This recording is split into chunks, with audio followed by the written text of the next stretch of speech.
Өте алыстағы ауылда екі көрші тұрыпты. Күндердің күнінде олар қатты ұрсып қалып, содан бері араларында өзара бәсекелестік басталады. Бірақ бір нәрседе олар қатты ұқсас. Бұл сүйікті бағдарламаларды қарау. Тек біреуі аналогты хабар тарату сигналы бар теледидарды, ал екіншісі жаңа форматтағы телевизияны, цифрлық эфирлік телехабар таратуды көреді.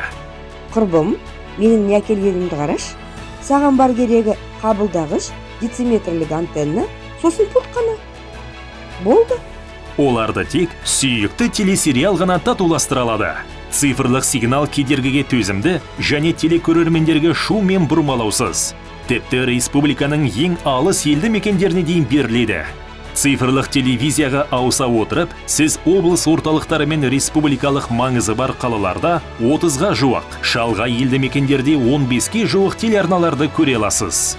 Цифрлық эфирлік телевизияға қосылған елді мекендердің толық тізімін ctv.kz сайтынан көруге болады.